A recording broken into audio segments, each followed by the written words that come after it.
என்ன மக்களே, நம்ம வியானா வந்து சம்பவம் பண்ணிட்டாங்க போல். சாந்திரா வந்து அழ ஆரம்பிச்சிட்டாங்க.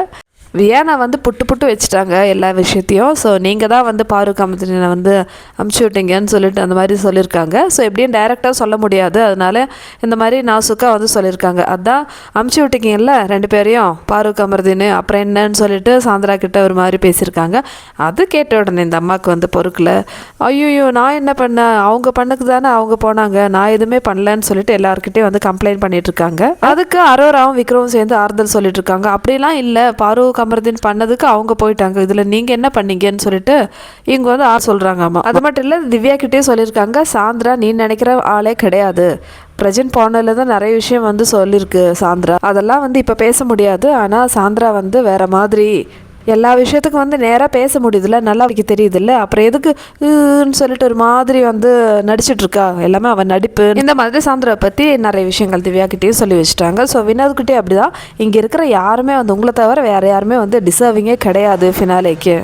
அதுக்கு வினோத் சொல்கிறாரு, நம்மளால் என்ன முடியும், மக்கள் முடிவு பண்ணுறது தானே, இது மக்கள்லாம் முடிவு பண்ணல, பிக் பாஸே எடுத்த முடிவு தானே யார் யாரெல்லாம் வரணும்னு சொல்லிட்டு. இப்போ சாந்திரா வந்து ஒருத்தர் வந்ததுக்கே இப்படியா, அப்போ மீதி ஓகே, மீதியெல்லாம் வந்து பாதியும் வந்து இவங்களுக்கு தான் வந்து சொம்பு தூக்கும். திவாகர் இன்னைக்கு வராரு, ஸோ அவர் என்ன சொல்கிறாரு பார்க்கலாம். ஸோ திவாகரும் வந்து பொழந்து விட்டுருவார். அவ்வளோதான், இவங்களுடைய ஆட்டம் வந்து எப்படி இருக்குன்னு பார்க்கலாம், அது இன்ட்ரெஸ்டிங்காக இருக்கும். இப்போ சாந்திராவுக்கு வியன்னா சொன்னதையே தாங்க முடியல, ஊர் ஃபுல்லாக அப்படி தான் போயிட்டுருக்கு. வியன்னா வந்ததுலேருந்து சும்மா கலாய்ச்சிட்டு தான் இருந்தாங்க, நீங்கள் வந்து சோஃபா சாந்திராவாக மாறிட்டீங்க, சோஃபாவில் போய் படுத்ததுனால அந்த மாதிரி நடிப்பு சாந்திரா, நீங்கள் வந்து நிறைய சீரியல் கிடைக்கும் ஆனால் வெளியே போனால், அந்த மாதிரி லைட்டாக ஹிண்ட் கொடுக்குறாங்க. ஆனால் சாந்திரா சின்ன பாப்பால, அவங்களுக்கு எதுவுமே தெரியாது, எதுவும் தெரியாத மாதிரியே வந்து இந்த ஸ்கேம்ட்ரா வந்து அப்படியா சூப்பர் டி அப்படிலாம் சொல்லிட்டு இருக்காங்க. சரி இதுக்கிட்ட இப்படியெல்லாம் பேசினா வேலைக்கு ஆகாதுன்னு சொல்லிட்டு வியன்னா போட்டே உடச்சிட்டாங்க. அதான் அவங்க 2 பேரும் அமுச்சு விட்டீங்கல்ல, அப்புறம் என்ன நீங்கள் பேசுறது, இந்த மாதிரி சொல்கிறது பிக் பாஸ்க்கு எதுவும் சொல்ல முடியாது இல்லையா, அது வியனாவோட ஒப்பீனியன். ஆனால் இந்த ஒரு ஒப்பீனியனை பிடிச்சி இவனுங்க யார், விக்ரமோ அரோரா சபரிலாம் வந்து சாந்திராவை வந்து சமாதானப்படுத்துகிறாங்களா, அது அவளோட ஒப்பீனியன், நம்ம என்ன சொல்ல முடியும்.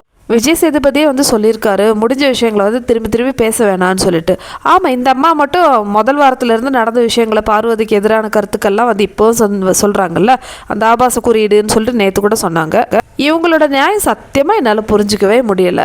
இவங்களுக்கு ஏதாவது ஒரு விஷயம் அகேன்ஸ்ட் ஆகுதுன்னா, இல்லை அதெல்லாம் நம்ம பேசக்கூடாது அப்படின்னு சொல்லிட்டு பூசி மறைச்சிருவாங்க. இதுக்கு கேரக்டரே இப்படி தான். எனிவே சாந்திராவோட கர்மா திருப்பி அடிக்க ஆரம்பிச்சிடுச்சு, செம்மையாக இருக்குது மக்களே. ஸோ இனிமேல் வந்து டெய்லி வந்து இந்த மேடம் வந்து அழுதுகிட்டே தான் இருக்கணும், அழுது அந்த வீட்டை விட்டு நீ வெளியே போகணும், அதுதான் வந்து நான் சொல்கிறேன்.